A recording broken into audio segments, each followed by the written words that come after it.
Sono nel nord del Giappone. Vi mostrerò uno splendido villaggio remoto. Qua mi sento come a casa. Ci sono tantissimi riferimenti all'Italia. Una pizza al miele, paesaggi incantati, tradizioni, il silenzio della natura incontaminata e molto altro.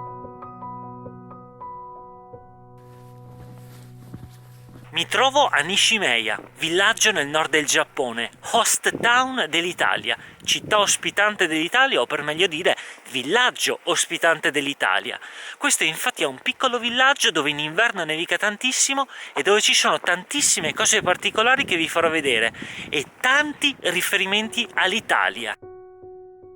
Al mio arrivo a Nishimeya non c'è in giro nessuno. Un gatto sornione sbuca da una tenda e viene a salutarmi. Il paesaggio è surreale.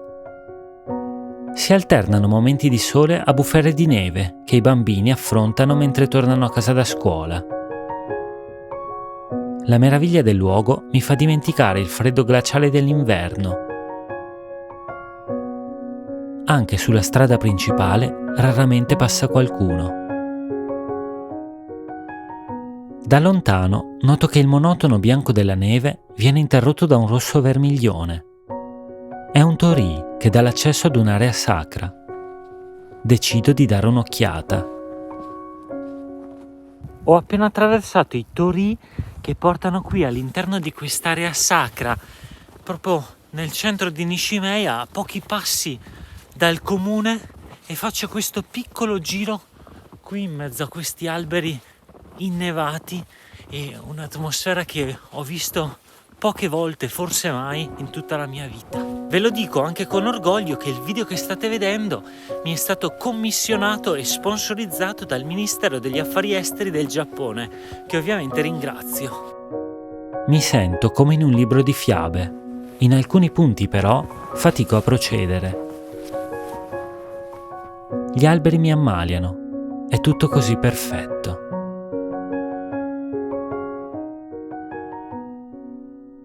Il villaggio è attraversato da un torrente, dove nella bella stagione i campioni italiani di canoa e kayak vengono ad allenarsi. Ora però è come se il tempo si fosse fermato. Il sole si rifugia di nuovo timidamente dietro le nuvole. Faccio una passeggiata e immagino i nostri atleti qua, mentre tra qualche mese si prepareranno per le prossime Olimpiadi. Dall'esterno do un'occhiata furtiva in una struttura. Il tricolore, gli autografi, calorosi messaggi di benvenuto per la squadra italiana. Tutto ciò mi emoziona e con orgoglio mi godo il panorama. Dal mio studio sono riuscito a contattare per un'intervista online Kazuki Yazawa, campione giapponese di canoa slalom. Ha partecipato a 3 Olimpiadi, è nato a Nagano e si è trasferito nel villaggio di Nishimeya. La particolarità è che oltre ad essere un atleta è anche un vero monaco buddista. Eccoci qua. Hai. Naze Nishimeyamura ga Italia no host town ni natta no deshou ka? Gli chiedo perché il villaggio di Nishimeya ha questo speciale rapporto con l'Italia. Mi dice che questo villaggio era già conosciuto per le attività di canoa e kayak.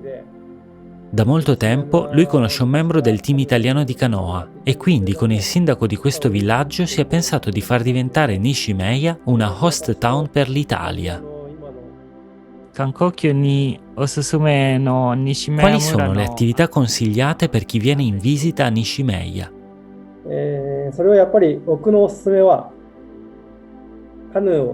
Sicuramente è consigliabile venire qua in estate, quando i tanti laghi e torrenti sono perfetti per canoa, rafting e attività a contatto con la natura, ma ogni stagione è meravigliosa. Mi dice che prima delle prossime Olimpiadi il team italiano verrà ad allenarsi qua e questo dà una grande energia a tutto il villaggio. E in futuro vorrebbero ampliare i rapporti con l'Italia, non solo relativi ad altri sport, ma anche promuovendo la lingua e la cultura italiana, oltre ad esportare i deliziosi prodotti locali. Ringrazio Kazuki Yazawa e torno ad esplorare il villaggio. Mi rifugio al Bunako Café. È tutto colorato ed ospitale, con molti oggetti fatti con il bunako, un modo artigianale in cui viene intagliato il legno di faggio. Qua la specialità è la pizza, in onore all'Italia, condita con uno squisito miele locale.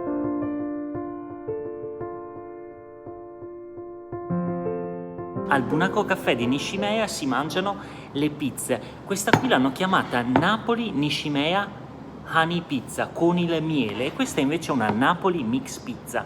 Su questa c'è già del miele e ne vado a mettere ancora. Il miele è l'ingrediente segreto per rendere questa pizza veramente incredibile. E adesso vado a provare queste pizze per voi. La prima che sono curioso di provare è questa con il miele.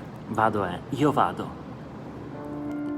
Questa pizza simboleggia l'amicizia tra l'Italia e il Giappone e ha sapori che rendono vicine due culture così lontane. Speziata, dolce con il miele, piccantina, spettacularis.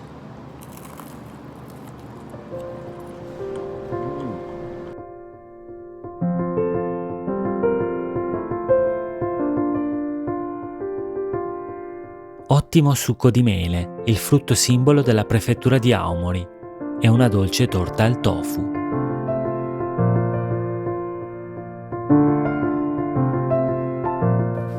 Esco felice, con la voglia di mostrarvi molte altre cose.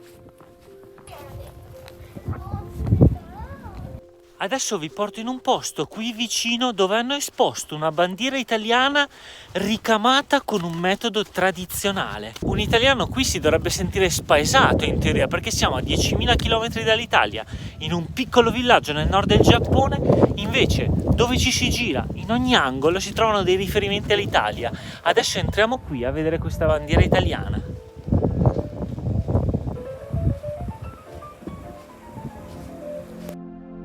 Entri in questa piccola area di sosta e trovi il nostro tricolore. Non una semplice bandiera italiana, però. Questa è fatta con il kogin, un metodo di ricamo tradizionale di cui poi vi porterò a vedere una storica società. Per crearla ci vuole tempo, pazienza, passione.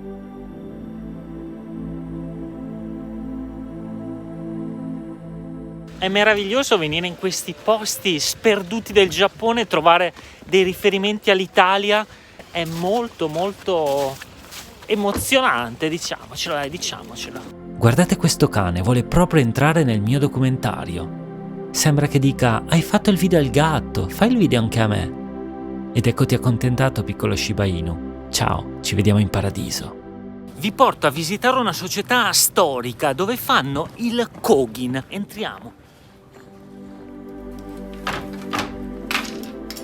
Un tradizionale telaio per creare la base del tessuto.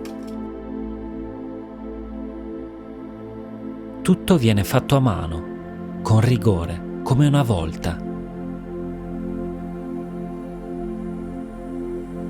Il presidente della società mi spiega la storia di questa tradizione. Questi ricami hanno origine nell'epoca Edo, quando ai contadini era permesso indossare solo vestiti in tessuto di canapa. Per aumentarne la resistenza e far sì che tenessero più caldo in inverno, si è iniziato a ricamare la canapa con il cotone. Dietro questi ricami ci sono precise regole che formano dei pattern unici, con cui vengono prodotti anche splendidi oggetti di artigianato locale.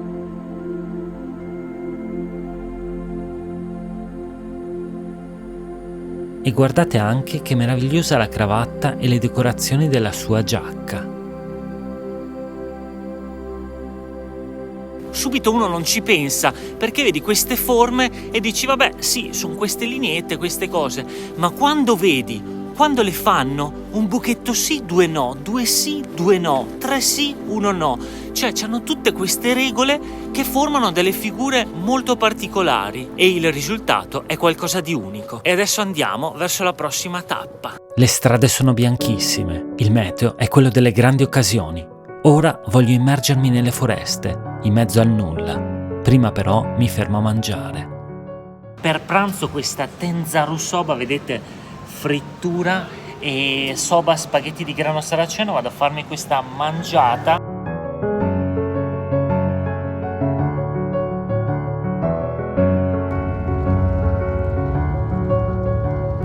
Il tempo è cambiato, la neve non dà tregua. L'autista mi chiede se sono sicuro di voler procedere o se preferisco tornare in hotel al caldo. Gli dico di portarmi fuori dal mondo, dove non c'è nessuno. Voglio sentire il silenzio assordante delle foreste. Voglio essere circondato dal nulla. Lungo la strada mi fermo alla diga Tsugaru, salgo sul ponte e mi guardo intorno. In lontananza ci sono le foreste di Shirakami-sanchi, patrimonio mondiale naturale dell'umanità. Una musica di sottofondo qua sarebbe sprecata. Mi faccio portare ancora qualche chilometro più in là, fino a dove la strada è chiusa e non è possibile procedere. Qua è la natura ad essere padrona e dettare le regole.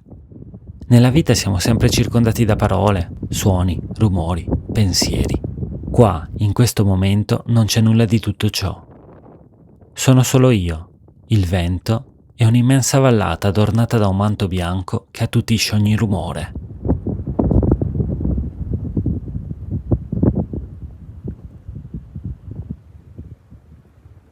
Laggiù c'è la diga Tsugaru dove ero prima. Non so se riuscite a capire la meraviglia di questi posti. Guardate anche qui, tutte queste montagne, queste foreste, la neve che cade, il silenzio. Mi faccio riportare a Nishimeya e vado negli uffici del comune. Si entra nel comune di Nishimeya e subito vedete la nostra bandiera con un messaggio: vi diamo il benvenuto e sosteniamo la squadra italiana. E qui, proprio all'ingresso del comune, vedete ci sono dei poster ufficiali delle Olimpiadi di Tokyo 2020 e qui dietro tutto dedicato all'Italia. Qua ci sono gli autografi dei nostri campioni, qui ci sono anche delle fotografie relative a alcuni allenamenti che hanno fatto qua, attività che la squadra italiana ha fatto. Vedete qua stanno preparando gli spaghetti di soba. Qui vedete quando i nostri campioni sono andati a visitare le scuole. E vi faccio notare che là in alto c'è il Kogin, questo ricamo tradizionale veramente enorme e meraviglioso. Nishimeya, host town dell'Italia, un'amicizia con il nostro paese che durerà per sempre. Un cacciatore mi racconta alcune curiosità sulla tradizionale caccia matagi. Matagi è una parola molto particolare. Mata significa ancora e Gi significa demone. Mi dice infatti che quando l'uomo uccide gli animali ogni volta deve trasformarsi in un demone. Ogni singola parte dell'animale cacciato è utilizzata per rispettarlo. Adesso sono qui nel centro del villaggio di Nishimeya in un piccolo museo di matagi, la caccia tradizionale. C'è questo cacciatore giapponese che con una grande passione mi sta spiegando tutta la caccia a matagi. Ovviamente so che alcuni di voi sono contro la caccia, altri sono a favore. Io non sono qua per giudicare, sono qui per documentare. Anche chi è contro la caccia dovrebbe comunque vedere questo aspetto del mondo. Poi chiaramente si può essere a favore o contrari, ma sono delle cose molto particolari che ci fanno capire tante cose dell'uomo e dell'umanità in generale. Una tradizione antichissima. Nel museo ci sono gli strumenti utilizzati e molte foto sulle quali si trova anche il nonno di questo signore. Gli chiedo le emozioni che prova e capisco che per i cacciatori matagi questo non è uno sport, è uno stile di vita. Questa è pelle di camoscio e questo è un vero orso. Come dicevo, a me non interessa dirvi se io sono contrario o favorevole alla caccia. Io sono qui per comprendere, imparare, capire. Torno nei boschi per un'ultima passeggiata emozionante.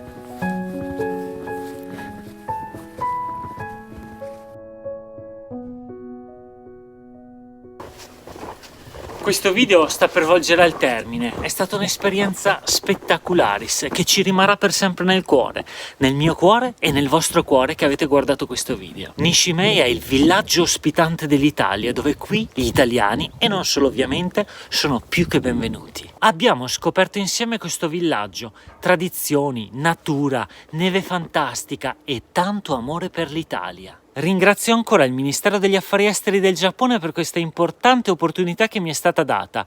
Adesso ho notato che i raggi del sole stanno entrando nella foresta. Scusatemi, ma la natura mi chiama e per questo vi do appuntamento al prossimo video dal Giappone. Ciao ciao!